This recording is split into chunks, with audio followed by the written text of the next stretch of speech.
Tim Gilberg here, nextlevelguitar.com, bringing you lesson number 4.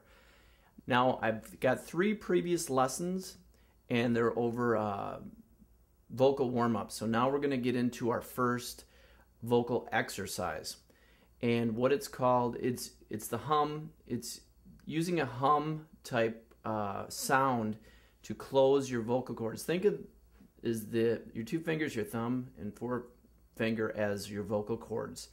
And what I found is, once I got in my mind, it's all about how much air you're releasing and being able to control your vocal cords. So I include, and I'm going to put another link to the right of this video for piano vocal scales that you can download MP3, so you can put this in your car, CD, or whatever, and go along with this.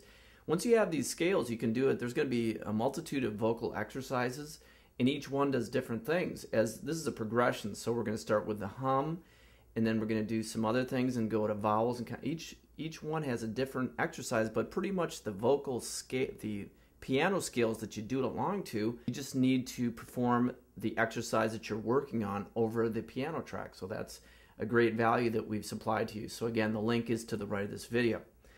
So once again, think of your vocal cords as your thumb and your fingers here, and you're trying to close it. So when we do the hum, we're going to basically do a broken hum. So we're going to start on the low, and we're going to go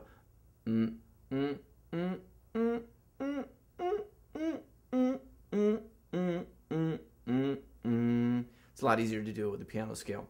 But again, think of it like you're doing push-ups. You're doing vocal push-ups on your vocal cord. You're training the vocal cords. Just think, if you're doing push-ups or sit-ups, you're going to exercise that muscles group.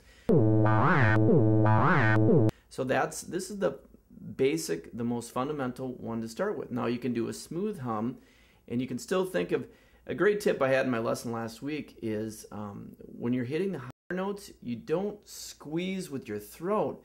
Think of it like she told me, and it's a cool thing. Say you have the mic or the mic stand, you press down or grip, and when you get to the higher notes, so you're not squeezing with your throat, but it gives you a mental image to press in on your vocal cords to make, when they're pressing in, you're going to hit the higher note and have more clarity. So that was kind of a cool thing. Another great tip I came up with, I incorporate what I've learned.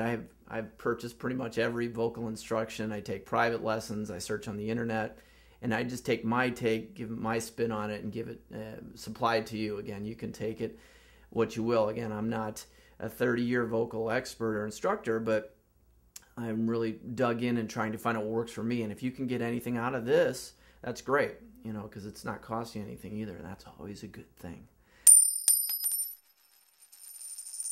The next kind of cool, I call this my vocal gun, because always in the lesson, I had a problem when I get to higher notes. A lot of people do, they push too much and they grip, and they think you tense up as you try to hit your higher notes. So the teacher would tell me, put your thumb under your chin, under this muscle here, and you can actually feel it when you try to do these scales. And if you hit your higher end of your range, a lot of times if you're a beginner, you're probably going to feel this tense up and tighten up. So she'd say, make sure you put your thumb under here and make sure it's relaxed all the way up. Okay? And then the next thing she would often say in a different exercise, I would shoot too much air out, so I couldn't hold the notes out. You know, a lot of times it's when you can control your vocal cords, you don't need a lot of air. That took me a long time to get straight in my head.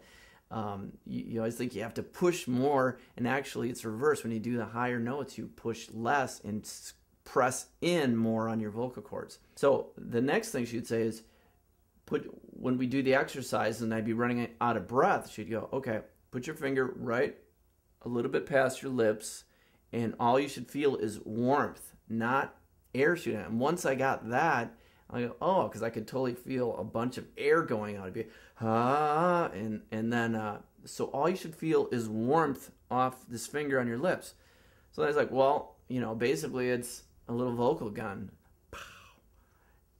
Okay, so you can use this. It's a great tool when you're doing the exercise. So you've got your thumb under this muscle underneath your chin, and then you've got your finger here, and do that while you're practicing. You might look ridiculous, but a lot of these things make you look ridiculous, I've found in these exercises. So this is the vocal gun. So all you should feel is a little bit of warmth. A lot of these are mental pictures. When I would have this happen, or getting the instruction, I would ask to have various mental pictures or images, because when you have a picture in your mind of what the action is, it sticks in there, and you can think and you can concentrate. At least for me, I need to associate mental pictures when I'm learning something and want to get it ingrained in my brain. So there's two great things for you to do with your vocal. I'm getting a lot of great comments and reading all of them, and keep them positive, hopefully, and keep the ratings coming. So hope you enjoyed that. Again, broken hum, do it with the piano scale. And again, these are your vocal cords. And then the next thing is the vocal gun, and that's where you basically are testing. So you're only having warmth come out, not a bunch of air, and you want to have this relaxed underneath this muscle here. So you just go like this.